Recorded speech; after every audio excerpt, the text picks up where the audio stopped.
दूसरा ज़रूर मैंने पूछना था, आपने भी मसीह मौऊद अलैहिस्सलाम की नज़म का बताया, तो उसमें स्टडी हमें तो तर्जमा कुरान मजीद का मतलब जो हज़रत ईसा के लिहाज से तर्जमा हमारा सही है, लेकिन जो नॉन अहमदीज़ हैं वो स्टडी दूसरे तर्जमे को करेंगे, तो उनको किस जो पाकिस्तानी खास तौर पे सही तर्जमा करेंगे तो उनको, तभी तो मैंने कहा है कि जो फौजी वाली कमेंट्री उसको पढ़ो, उसमें अरबिक लेक्सिकॉन को भी हल दिया हुआ है। अतः जो वफ़ी का मतलब वहाँ लिखा हुआ है क्या है, उसको बताया, एक्सप्लेन किया हुआ है कि अरबी के रूल्स एंड रेगुलेशन, ग्रामर के रूल्स हैं, इसके मतलब ये होती है, हैं रफ़ा के मायने क्या हैं, ये लिखा हुआ है कि सही रफ़ा क्या है, ठीक है। इसके अलावा कुरानी अल्फाज की डिक्शनरी जो है उसी में वॉल्यूम में से मतलब गुलाम फरीद साहब ने कुछ वो प्लस और अल्फाज लेके एक छोटी डिक्शनरी बनाई है जो कुरान के अल्फाज की है, जो उसके मुख्तलिफ माने सही माने देती है और अरबिक ग्रामर के रूल्स एंड रेगुलेशन के मुताबिक देती है, और जो दुनिया की मुख्तलिफ अरबी डिक्शनरीज़ हैं उनको सामने रख के उसको बनाया हुआ है। वो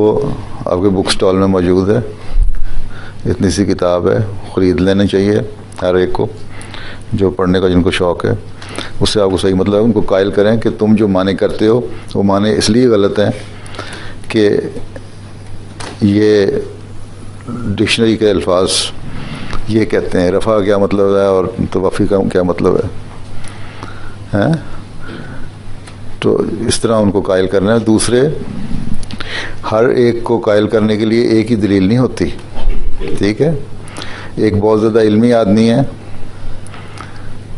ज़्यादा आपके पास अपने आप को बड़ा स्कॉलर समझता है या पढ़ा लिखा समझता है, उससे उस तरह बात करनी है तो उसको आप इसकी मिसाल देंगे। एक शख्स है इतना पढ़ा लिखा नहीं, वो जज्बाती है, ठीक है, उसको हर मुसलमान को हज़रत सल्लल्लाहु अलैहि वसल्लम से मोहब्बत है ये दावा करते हैं और इसके लिए कोई भी हो तो जोश दिखाते हैं। ये और बात है कि जोश उनका गलत तरीके से वो ज़ाहिर होता है और कहीं एहतजाज और तोड़ फोड़ इस तरह, लेकिन दिल में उनकी कोई चीज़ है जिसकी वजह से वो ज़ाहिर होता है, ठीक है ना। हम ये नहीं कहते कि सारे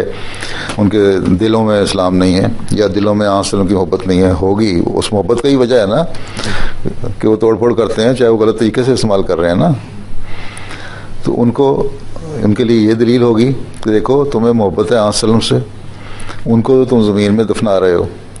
और ईसा अलैहिस्सलाम जो उनसे छोटे नबी हैं उनको आसमान पे ले जा रहे हो, ठीक है। तो इस तरह की दलीलें भी काम आती हैं।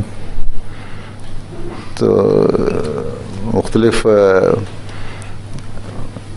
दलीलें हर एक के लिए काम करती हैं, उसको देख के, इसलिए मैं कहता हूँ पर्सनल